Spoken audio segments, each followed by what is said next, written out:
नमस्कार दोस्तों, high court marathon class के अंदर आपका हार्दिक स्वागत है। जैसा कि आप सभी जानते हो, हमारे द्वारा अभी हाई कोर्ट मैराथन क्लासेस और पटवार मैराथन क्लासेस स्टार्ट की गई है, जिसमें बहुत से स्टूडेंट जुड़े हुए हैं। आप भी इस क्लासेस को अपने दोस्तों तक शेयर कीजिएगा, जिससे कि यह क्लास हर ज़रूरतमंद तक पहुंच सके। और यदि आपने हमारे चैनल को अभी तक सब्सक्राइब नहीं किया है, तो दोस्तों सबसे पहले आप हमारे चैनल को सब्सक्राइब कीजिए। तो बगैर देरी किए हुए हम अपनी क्लास को स्टार्ट करते हैं और आज हम पढ़ेंगे इंग्लिश का बहुत ही महत्वपूर्ण चैप्टर है वर्ब के बारे में। हम आपको इंग्लिश के बेसिक बेसिक चैप्टर करवा रहे हैं, जिससे कि आपका इंग्लिश में बेस मजबूत हो जाए। फिर जो हम बड़े चैप्टर होंगे उसके बारे में पढ़ेंगे। तो बगैर किसी देरी किए हुए दोस्तों हम अपनी क्लास को स्टार्ट करते हैं और सबसे पहले हम पढ़ेंगे वर्ब के बारे में। आज देखो, वर्ब होती है ना, वो बहुत इंपॉर्टेंट चीज़ होती है। वर्ब को आप क्या कहते हो? क्रिया। ठीक है। अब वर्ब के बगैर आप है ना सब्जेक्ट वर्ग एग्रीमेंट को नहीं कर सकते।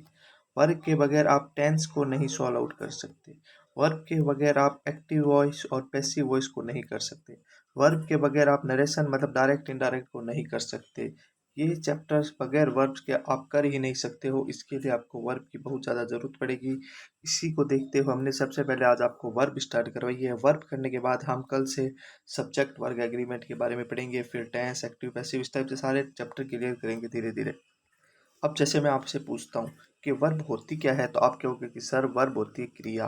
पर पेपर में ये कोई नहीं पूछेगा कि वर्ब क्या होती है, क्रिया होती है, नाउन होता है, क्या। तो वर्ब होती है क्रिया, ठीक है। परंतु हमें पेपर के अंदर वर्ब से रिलेटेड एग्जाम्पल्स पूछे जाएंगे, एरर पूछी जाएगी, वो हमें आना चाहिए। हमें डेफिनेशंस कोई नहीं पूछता। तो वर्ब क्या होती है? एक डूइंग वर्ब। वर्ब क्या होती है? एक डूइंग वर्ब, ठीक है। अब देखो, जैसे कि I am a teacher, I am teaching, I have a car और आई हैव ए सन। ये चार सब्जेक्ट, ये चार एग्जाम्पल्स हैं। तो जैसे कि पहला एग्जाम्पल है हमारा आई एम ए टीचर। अब ये टीचर क्या बता रहा है? मतलब ये बता रहा है, स्थिति को बता रहा है या स्टेट को बता रहा है। टीचर क्या है? स्थिति, कि मैं क्या हूँ, एक टीचर हूँ। इसी प्रकार आई एम टीचिंग, ये आई एम टीचिंग क्या दिखा रहा है कि मैं, ये एक्शन को बताता है। एक्शन मतलब हो गया कि कार्य का होना। तो आई am teaching, I am teacher क्या हो गया? स्थिति को बताता है या ये स्टेट को बताता है, ठीक है। अब जैसे अगला example, I have a car. अब आई हैव ए कार, ये मेरे पास क्या है? एक कार है। मतलब ये क्या है? अधिकार को दिखा रहा है, मतलब पोजेशन को शो करता है। कल मैंने आपको पढ़ाया था पोजेशन मतलब बताया था, पोजेशन को शो करता है, अधिकार को। और अधिकार क्या होता है? निर्जीव निर्जीव चीजों पर जो अधिकार होता है हमारा, उसको हम पोजेशन कहते हैं, ठीक है। और चौथा हमारा एग्जाम्पल है आई हैव ए सन। मतलब कि मेरा एक बेटा है और बेटे के साथ मेरा क्या है? रिलेशन। तो ये रिलेशन को भी क्या करता है? सॉल्व करता है। तो रिलेशन किसके साथ होता है? हमारा सजीव के साथ। अधिकार किसके साथ होता है? निर्जीव के साथ। इस चीज में कभी भी कंफ्यूज नहीं होइएगा। तो अब वर्ब की जो मेन डेफिनेशन है वो ऐसे बनेगी कि verb denotes an action, possession, relation and state. मतलब वर्ब स्टेट बताती है, पोजेशन बताती है, एक्शन बताती है और रिलेशन बताती है। अब आपके वर्ब क्लियर हो चुकी होगी। मैंने आपको पहला एग्जांपल बताया आई एम ए टीचर, तो इसमें क्या बता रहा है? ये स्थिति बता रहा है कि मैं टीचर हूँ। दूसरे एग्जांपल में मैंने बताया आई एम टीचिंग, मतलब मैं पढ़ाता हूँ। तो ये मेरा क्या हो गया? एक्शन। एक्शन मतलब क्या हो गया? कार्य का होना। तीसरा एग्जांपल मैंने आपको बताया आई हैव ए कार, मतलब मेरे पास एक कार है। तो मेरे कार पे क्या है? मेरा अधिकार है, मतलब पोजेशन है। तो अधिकार किस पे होता है? निर्जीव चीजों पे हमेशा अधिकार होता है। और रिलेशन किसके साथ होता है? सजीव चीजों के साथ रिलेशन होता है। तो ये दोस्तों वर्ब से रिलेटेड कुछ जानकारी थी। अब जो हम पढ़ेंगे kinds of verb. Mainly verb दो काइंड्स की होती है। मेनली वर्ब दो काइंड्स की होती है। पहली होती है ट्रांजिटिव वर्ब, दूसरी होती है अपने इंट्रांजिटिव वर्ब। परंतु पेपर में अपने को इससे भी क्वेश्चन पूछ लिया जाता है transitive verb with double object. इसके बारे में हम विस्तार से जानेंगे। अब देखो, ट्रांजिटिव वर्ब क्या होती है? सकर्मक क्रिया। ट्रांजिटिव वर्ब को हम क्या कहते हैं दोस्तों? सकर्मक क्रिया। अभी मैं आपको इसका पता करने का बताऊंगा कि आप कैसे वर्ब की पहचान कर सकते हो, क्या आपको पता चलेगा ये वर्ब ट्रांजिटिव है, ये वर्ब इंट्रांजिटिव है, उसकी आप कैसे पहचान कर सकते हो, उसके बारे में आपको आगे बताऊंगा, ठीक है। फिर इंट्रांजिटिव वर्ब में होता है अकर्मक क्रिया। और तीसरी है जो transitive verb with double object, इसको क्या कहते हैं? द्विकर्मक क्रिया, ठीक है। तो ट्रांजिटिव मतलब हो गया सकर्मक क्रिया, इंट्रांजिटिव मतलब अकर्मक क्रिया, और ट्रांजिटिव वर्ब मतलब डबल डबल ऑब्जेक्ट, मतलब कि द्विकर्मक क्रिया। इसके बारे में हम विस्तार से आगे जानेंगे। उससे पहले हम थोड़ा और जानते हैं कुछ। फिर आगे आता है मेन वर्ब और हेल्पिंग वर्ब। इसमें बच्चे बहुत ज़्यादा कंफ्यूज हो जाते हैं कि सर मेन वर्ब कौन सी होती है, हेल्पिंग वर्ब कौन सी होती है। तो मेन वर्ब को हम क्या कहते हैं दोस्तों? मुख्य क्रिया। मुख्य क्रिया कहते हैं हम मेन वर्ब को, ठीक है। और जो हेल्पिंग वर्ब है इसको हम कह सकते हैं, इसके नाम से ही पता चल रहा है कि ये क्या है? सहायक क्रिया। सहायक क्रिया मतलब वर्ब में, मेन वर्ब में क्या होता है? मुख्य क्रिया होती है, और हेल्पिंग वर्ब क्या होती है? सहायक क्रिया। अब अपने मेन वर्ब को और किन के नामों से जानते हैं उसके बारे में भी आप जानिए। मेन वर्ब को अपने फुल वर्ब भी कह सकते हैं। Full verb. इसको ऑर्डिनरी वर्ब भी कहा जा सकता है। इसको प्रिंसिपल वर्ब भी कहा जा सकता है। तो ये क्या है? मेन वर्ब के नाम है। मेन वर्ब को फुल वर्ब भी कहते हैं, ऑर्डिनरी वर्ब भी कहते हैं, प्रिंसिपल वर्ब भी कहते हैं। तो अपने को पता होना चाहिए, ठीक है। और हेल्पिंग वर्ब को हम क्या कह सकते हैं? इसको कहते हैं हम ऑक्सिलरी वर्ब। Auxiliary verb. तो अब आपको पता चल गया होगा कि मेन वर्ब को किन किन नामों से पुकारते हैं। इसको फुल वर्ब कहते हैं, ऑर्डिनरी वर्ब कहते हैं, और प्रिंसिपल वर्ब कहते हैं। हेल्पिंग वर्ब किसको कहते हैं? ऑक्सिलरी वर्ब को। अब आपको मैं एक क्वेश्चन पूछता हूँ कि एक सेंटेंस में विदाउट कंजक्शन कितनी मेन वर्ब और हेल्पिंग वर्ब हो सकती है? क्वेश्चन ये है हमारा कि एक सेंटेंस में विदाउट कंजक्शन कितनी मेन वर्ब और हेल्पिंग वर्ब हो सकती है। मैंने आपसे क्वेश्चन पूछा है। तो दोस्तों हमेशा ये बात ध्यान रखना कि कोई भी सेंटेंस हो जिसमें मेन वर्ब हमेशा एक होगी। ये ध्यान रखना, कोई भी सेंटेंस हो उसमें मेन वर्ब एक होगी, परंतु उसमें हेल्पिंग वर्ब कितनी भी हो सकती है? एक भी हो सकती है, दो भी हो सकती है, तीन भी हो सकती है, और भी कितनी भी हो सकती है।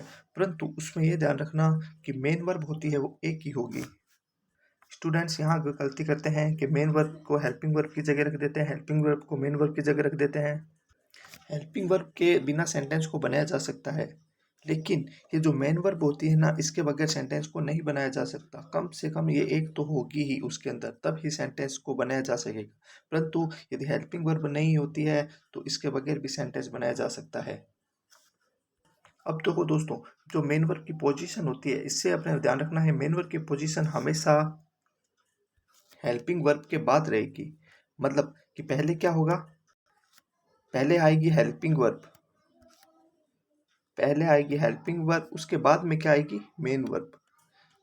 क्वेश्चन में एरर क्या आता है? पहले मेन वर्ब दे देंगे और फिर हेल्पिंग वर्ब दे देंगे, पर ये क्वेश्चन हो जाएगा गलत। इसलिए हमेशा ध्यान रखना, हेल्पिंग वर्ब पहले आती है और मेन वर्ब बाद में आती है। उम्मीद करता हूँ जो मेरे द्वारा पढ़ाया जा रहा है वो समझ आ रहा होगा आपको। इसी प्रकार आप लोग हमें प्यार और सहयोग देते रहिए। अब आपके ये जो डाउट्स हैं उसको दूर किया जाएगा। अब मेन वर्ब और हेल्पिंग वर्ब की आपको पहचान कैसे की जाएगी? देखो, आई हैव ए कार पहला एग्जांपल है, तो इसमें हैव क्या है? ये तो अपने को पता चल गया कि वर्ब है। अब ये मेन वर्ब होगी, हेल्पिंग वर्ब होगी।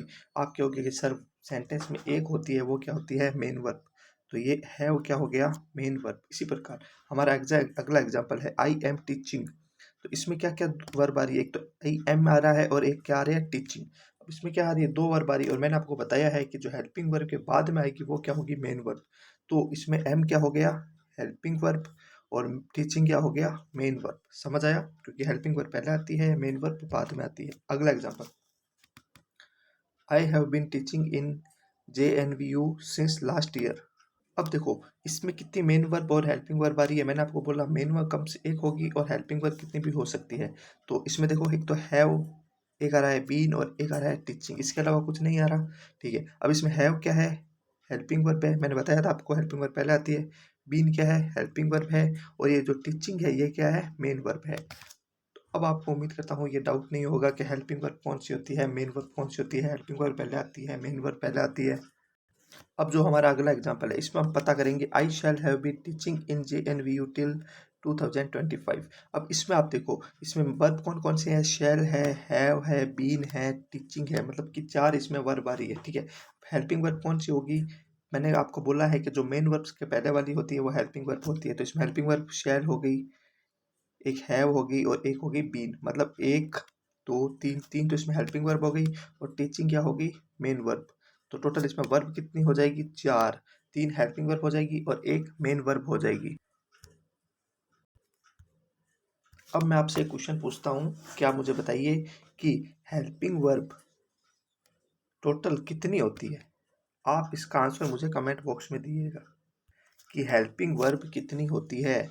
और मैंने इसका आंसर आपको बता भी दिया है और मैं उम्मीद करता हूँ कि आपको पता भी चल गया होगा। और आप मेरे को इसका आंसर कमेंट बॉक्स में दीजिए, जिससे कि मुझे भी पता चल रही कि मैं जो पढ़ा रहा हूँ वो स्टूडेंट्स को कितना समझ में आ रहा है। मैंने आपको ये क्वेश्चन दिया है कि हेल्पिंग वर्ब टोटल कितनी होती है, 10, 15, 20, 25 कितनी हो सकती है। इसका आंसर आप मुझे कमेंट बॉक्स के अंदर दीजिए, मैं आपका वेट करूँगा। अब हम पढ़ेंगे हेल्पिंग वर्ब के बारे में। ये जो हेल्पिंग वर्ब होती है कौन कौन सी होती है, ठीक है। मैंने आपको उसके क्वेश्चन दिया है, वो उसका आप कमेंट बॉक्स में आंसर दीजिए मुझे, ठीक है। अब हेल्पिंग वर्ब कौन कौन सी होती है, इज, एम, आर, वाज, वर, ठीक है। और ये क्या होती है, बी की फॉर्म होती है, इज, एम, आर, वाज, वर, ठीक है। हैज, हैव और हैड ये किसकी फॉर्म होती है, हैव की फॉर्म होती है, ठीक है। और तीसरी होती है डू या डज, डिड, ये होती है डू की फॉर्म, ठीक है। तो हेल्पिंग वर्ब कौन कौन सी होती है, पहली इज, एम, आर, वाज, वर, और ये किसकी फॉर्म होती है, बी की। दूसरी हैज, हैव और हैड, ये होती है हैव की फॉर्म।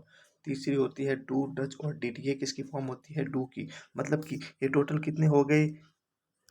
आप कहोगे कि सर इन सारों को मैं अगर टोटल करता ही हूँ या करता हूँ तो इसमें हो जाते हैं 11। तो टोटल हेल्पिंग वर्ब्स 11 होती है क्या, नहीं। प्लस इसमें मॉडल्स की संख्या भी कितनी होती है, 13 मॉडल्स होते हैं, उनको भी हमने हेल्पिंग वर्ब्स के अंदर रखते हैं।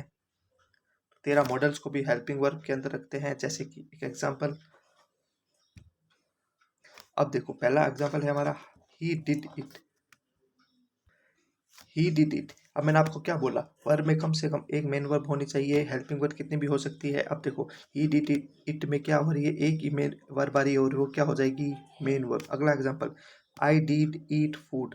अब इसमें कितनी वर्ब आ रही है, आप कहोगे कि सर दो आ रही है, एक तो डिड आ रहा है और एक ईट आ रहा है। तो एक इसमें जो पहली वाली होगी वो तो हो जाएगी हेल्पिंग वर्ब और दूसरी वाली होगी वो हो जाएगी मेन वर्ब। उम्मीद करता हूँ अब आपको हेल्पिंग वर्ब और मेन वर्ब समझने में कोई दिक्कत नहीं आएगी। अब जो है ये हेल्पिंग वर्ब और मॉडल्स मैंने आपको बताया है, इनको अपने एनोमलियस फाइनाइट वर्ब भी कह सकते हैं, एनोमेलियस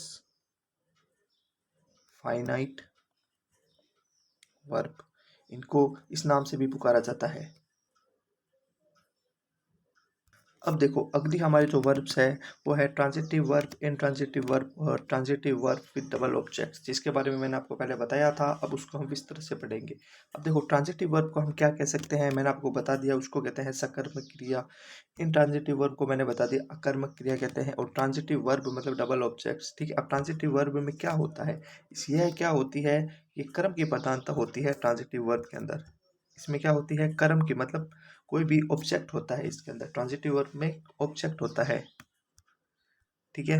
और इंट्रांजिटिव वर्ब में क्या होता है, कर्म की प्रधानता नहीं होती और ऑब्जेक्ट नहीं होता, ठीक है।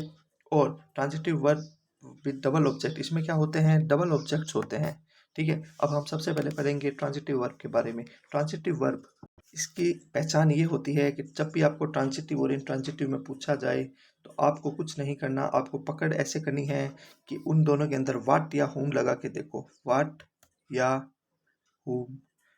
वाट या हुम मतलब क्या और किसे।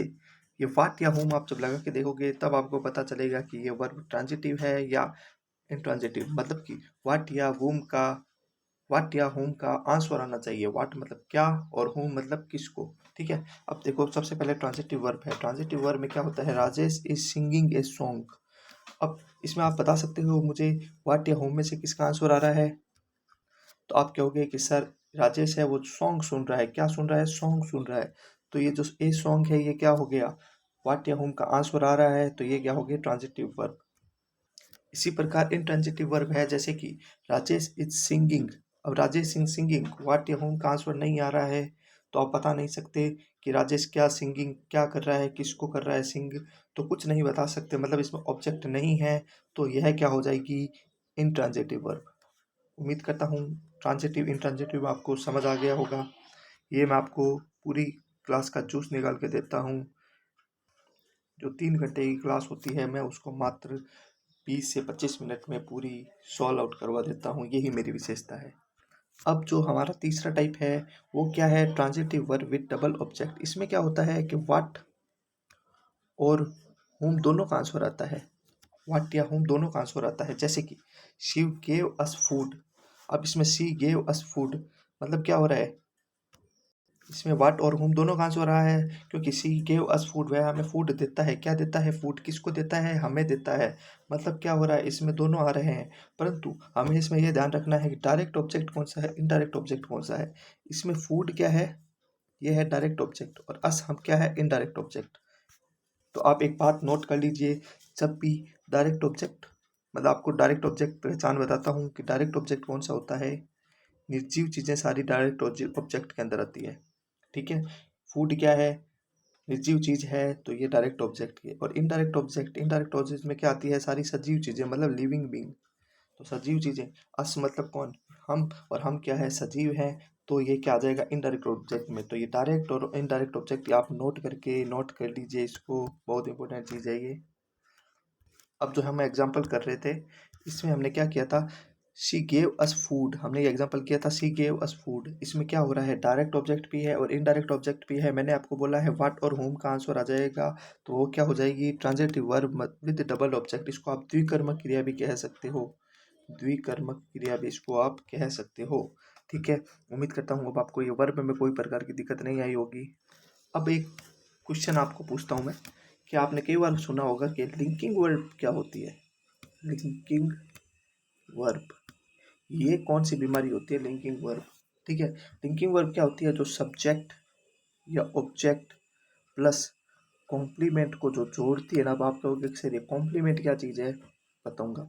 तो जो सब्जेक्ट या ऑब्जेक्ट प्लस कॉम्प्लीमेंट को जो जोड़ती है ना, उसको हम क्या कहते हैं, लिंकिंग वर्ब। जैसे कि एग्जांपल है, I am a doctor, I am a doctor. अब इसमें आई क्या हो गया, आपको पता है कि आई क्या होता है, सब्जेक्ट, ठीक है। एम क्या हो गया, पता नहीं। और ए डॉक्टर क्या हो गया, ए डॉक्टर होता है कॉम्प्लीमेंट, ठीक है। और जो ये एम है ना, ये क्या होती है, लिंकिंग वर्ब। मतलब सब्जेक्ट और कॉम्प्लीमेंट को जोड़े, ऑब्जेक्ट और कॉम्प्लीमेंट को जोड़े, ये क्या होती है, लिंकिंग वर्ब। अब जो हमारे अगला टाइप है, वो होता है फाइनाइट वर्ब और नॉन फाइनाइट वर्ब। इसके बारे में भी हमें पता होना चाहिए कि जो फाइनाइट वर्ब होती है और या नॉन फाइनाइट वर्ब क्या चीज़ होती है। फाइनाइट वर्ब और नॉन फाइनाइट वर्ब, इसकी, अब ये फाइनाइट वर्ब और नॉन फाइनाइट वर्ब क्या चीज़ होती है, ठीक है। हमें पता है कि फाइनाइट वर्ब वह होती है जो टेंस या मूड या सब्जेक्ट के अकॉर्डिंग चेंज हो। जो टेंस या मूड या सब्जेक्ट के अकॉर्डिंग चेंज होती है, वह क्या होती है, फाइनाइट वर्ब। और नॉन फाइनाइट वर्ब क्या होती है, जो टेंस या मूड या सब्जेक्ट के अकॉर्डिंग चेंज नहीं होती, वह होती है नॉन फाइनाइट वर्ब। जैसे कि एग्जांपल है पहला, I was teaching, I was teaching. इसमें क्या हो रहा है, देखो इसमें दो प्रकार की वर्ब है, एक तो वाज है और एक टीचिंग है। वाज क्या है, फाइनाइट वर्ब है, क्योंकि ये सब्जेक्ट के अकॉर्डिंग चेंज हो रही है। और आई क्या है, इसमें सब्जेक्ट है, तो सब्जेक्ट के अकॉर्डिंग चेंज होती है, तो यह क्या होती है, फाइनाइट वर्ब, ठीक है। इसी प्रकार जो टीचिंग है, टीचिंग क्या है, सब्जेक्ट के अकॉर्डिंग चेंज नहीं हो रही, तो यह क्या हो जाएगी, नॉन फाइनाइट वर्ब, ठीक है। अगला एग्जाम्पल, जैसे कि आई एम टीचिंग। अब आई एम टीचिंग के अंदर क्या है, आई एम और टीचिंग आ रहा है, ठीक है। अब आई एम टीचिंग में एम क्या हो जाएगा, फाइनाइट, क्योंकि ये क्या है, सब्जेक्ट के अकॉर्डिंग चेंज हो रही है। और टीचिंग क्या हो गया, नॉन फाइनाइट वर्ब, ठीक है। अब देखो नॉन फाइनाइट वर्ब होती है, वो भी क्या होती है, तीन प्रकार की होती है। पहली होती है इनफाइनाइट, दूसरी होती है जेरंड, और तीसरी होती है पार्टिसिपल। अब इनफाइनाइट क्या होती है दोस्तों, टू प्लस वर्ब की फर्स्ट फॉर्म को हम इनफाइनाइट कहते हैं। जीरंड कैसे, किसको कहते हैं, वर्ब की first form plus I N G हो, हम उसे जीरंड कहते हैं। और जो पार्टिसिपल होती है, इसे हम, जो वर्ब एवं एडजेक्टिव दोनों का कार्य करे। पार्टिसिपल क्या होती है, ये वर्ब प्लस एडजेक्टिव दोनों का कार्य करे, तो इसको क्या कहते हैं, पार्टिसिपल। तो दोस्तों इसी प्रकार आप लोगों का सहयोग बना रहा, तो हम जल्द ही डिजिटल बोर्ड्स लेकर आ रहे हैं। डिजिटल बोर्ड्स में एक तो आपको एकदम साफ दिखेगा और बड़ा दिखेगा, और हम भी दिखेंगे। तो दोस्तों हमारा डिजिटल बोर्ड्स का कार्य चल रहा है, जल्द ही आपके सामने डिजिटल बोर्ड्स पे भी क्लासें आएगी। इसी प्रकार आप लोग हमें प्यार और सहयोग देते रहिए। तो दोस्तों आज हमने जो भी पढ़ा, हम 2 मिनट के अंदर उसको रिवाइज कर लेते हैं, जिससे कि आपको कोई भी प्रकार का डाउट हो तो वह दूर हो जाए। हमने पढ़ा वर्ब के बारे में, वर्ब के बगैर हमने सब्जेक्ट वॉइस के बारे में जाना। फिर हमने पढ़ा कि verb is a doing verb, यह क्या बताती है, स्टेट मतलब स्थिति को बताती है, एक्शन को बताती है, पोजेशन को बताती है, रिलेशन को बताती है। Verb denotes an action, possession और रिलेशन एंड स्टेट को बताती है। फिर हमने पढ़ा काइंड्स ऑफ वर्ब, दो प्रकार की होती है मेनली, ट्रांजिटिव वर्ब और इंट्रांजिटिव वर्ब, और एक होती है इसके अलावा transitive verb with double objects. Transitive verb को हम सकर्मक क्रिया कहते हैं, इंट्रांजिटिव वर्ब को हम अकर्मक क्रिया कहते हैं, और transitive verb with double object को हम द्विकर्मक क्रिया कहते हैं। फिर हमने पढ़ा वर्ब दो प्रकार की, मेन वर्ब और हेल्पिंग वर्ब के बारे में। मेन वर्ब को मुख्य क्रिया कहते हैं और हेल्पिंग वर्ब को सहायक क्रिया कहते हैं। मेन वर्ब को हम फुल वर्ब या ऑर्डिनरी वर्ब नाम से भी जान सकते हैं, और हेल्पिंग वर्ब को हम ऑक्सिलरी वर्ब के नाम से जानते हैं। फिर हमने पढ़ा कि एक सेंटेंस में बिना कंजक्शन के कितनी मेन वर्ब या हेल्पिंग वर्ब हो सकती है। आप कहोगे कि सर, तो एक सेंटेंस में मेन वर्ब होती है वो एक होती है, हेल्पिंग वर्ब एक दो तीन कितनी भी हो सकती है, ठीक है। फिर हमने पढ़ा आई हैव ए कार, ठीक है। मैंने आपको मेन वर्ब और हेल्पिंग वर्ब की पहचान करवाई। फिर हमने पढ़ा डायरेक्ट ऑब्जेक्ट इनडायरेक्ट ऑब्जेक्ट के बारे में। डायरेक्ट ऑब्जेक्ट निर्जीव चीज़ों पर होता है, निर्जीव चीज़ों को, और इनडायरेक्ट ऑब्जेक्ट सजीव चीज़ों को कहते हैं, ठीक है। फिर हमने पढ़ा, एक क्वेश्चन मैंने आपको दिया था जिसका मैं वेट करूंगा, हेल्पिंग वर्ब कितनी होती है टोटल, और इसका आंसर आपको इस सॉल्यूशन के अंदर मिल जाएगा। आप इसका आंसर मेरे को कमेंट बॉक्स में दीजिए, मैं आपका वेट करूंगा, ठीक है।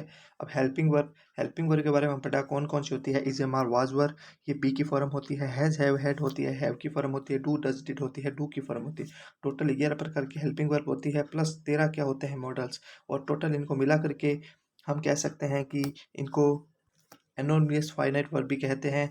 फिर हमने आगे पढ़ा कि ट्रांजिटिव वर्ब क्या होती है, इंट्रांजिटिव क्या होती है। ट्रांजिटिव वर्ब का आंसर निकालने का यही तरीका है कि इसमें व्हाट या होम लगा के देखो, यदि आंसर आ रहा है तो वो ट्रांजिटिव होगी, नहीं आ रहा है तो इंट्रांजिटिव होगी, और व्हाट या होम दोनों का आंसर आ रहा है तो वो हो जाएगी transitive verb with double object, ठीक है। ये मैंने आपको क्लियर कर दिया सारा। फिर मैंने आपको बताया फाइनाइट और नॉन फाइनाइट वर्ब के बारे में। फाइनाइट वर्ब में होता है कि टेंस के अकॉर्डिंग या मूड या सब्जेक्ट के अकॉर्डिंग जो चेंज होती है उसको हम फाइनाइट वर्ब कहते हैं, और जो टेंस मूड या सब्जेक्ट के अकॉर्डिंग चेंज नहीं होती उसे हम नॉन फाइनाइट वर्ब कहते हैं। फिर मैंने आपको बताया नॉन फाइनाइट वर्ब की तीन पार्ट्स होते हैं, एक होता है इनफाइनाइट, एक होता है जीरंट, और एक होता है पार्टिसिपल। हमने बताया कि जीरंट के अंदर टू प्लस वर्ब की फर्स्ट फॉर्म होता है, और जीरंड नहीं, इनफाइनाइट के अंदर टू प्लस वर्ब की फर्स्ट फॉर्म होता है, जीरंड के अंदर वर्ब की फर्स्ट फॉर्म प्लस आईएनजी होता है, और पार्टिसिपल में हमने बताया कि जो वर्ब और एडजेक्टिव दोनों का कार्य करे। तो मैंने आपको आज, फिर एक और रह गया लिंकिंग वर्ब। लिंकिंग वर्ब मैंने आपको बताया था कि जो सब्जेक्ट और ऑब्जेक्ट और कॉम्प्लीमेंट को जोड़ती है वो लिंकिंग वर्ब कहलाती है, ठीक है। तो दोस्तों इस प्रकार मैंने आपको वर्ब बहुत ही कम समय में सॉल्व करवाई, जिससे कि आप वर्ब आप अगर आपको आने लग गई तो आप आगे subject verb agreement, tense, active, passive, direct, indirect कुछ भी कर सकते हो। ये बेस होते हैं ये chapters, verb, noun, pronoun, adjective. मैं चाहता तो सीधा सब्जेक्ट वर्ब एग्रीमेंट भी शुरू कर सकता था, परंतु स्टूडेंट्स ने बोला कि सर हम एकदम जीरो लेवल से करवाइए, तो मैं एकदम जीरो लेवल से करवा रहा हूँ, उनको कुछ भी नहीं आता ये समझ के उनको करवा रहा हूँ, और स्टूडेंट्स काफ़ी प्यार और सहयोग भी दे रहे हैं हमें। तो दोस्तों ये जो अभी हम क्लासेज लेते हैं इसकी आपको पीडीएफ हमारे टेलीग्राम चैनल, जिसका लिंक नीचे डिस्क्रिप्शन में दे दिया गया है, उसके ऊपर मिल जाएगी आपको। आप वहाँ से क्लासेज की पीडीएफ भी डाउनलोड कर सकते हो, क्विज भी दे सकते हो, और भी कई प्रकार की टेस्ट सीरीज है वो भी अटेंड कर सकते हो आप वहाँ पे। इस क्लास को आप ज़्यादा से ज़्यादा शेयर कीजिए, अपने हर दोस्त तक शेयर कीजिए, जिससे कि वह भी इस लॉकडाउन के समय घर पे रह करके अच्छी तैयारी कर सके। तो दोस्तों बगैर किसी देरी के इतना ही कहना चाहूँगा कि आप टिकी गुरुजी चैनल को लाइक एंड सब्सक्राइब कीजिए। हमें ऑनलाइन क्लासेज में जो स्टूडेंट्स का प्यार मिला उसी के लिए बहुत बहुत धन्यवाद दोस्तों। जय हिंद, जय भारत।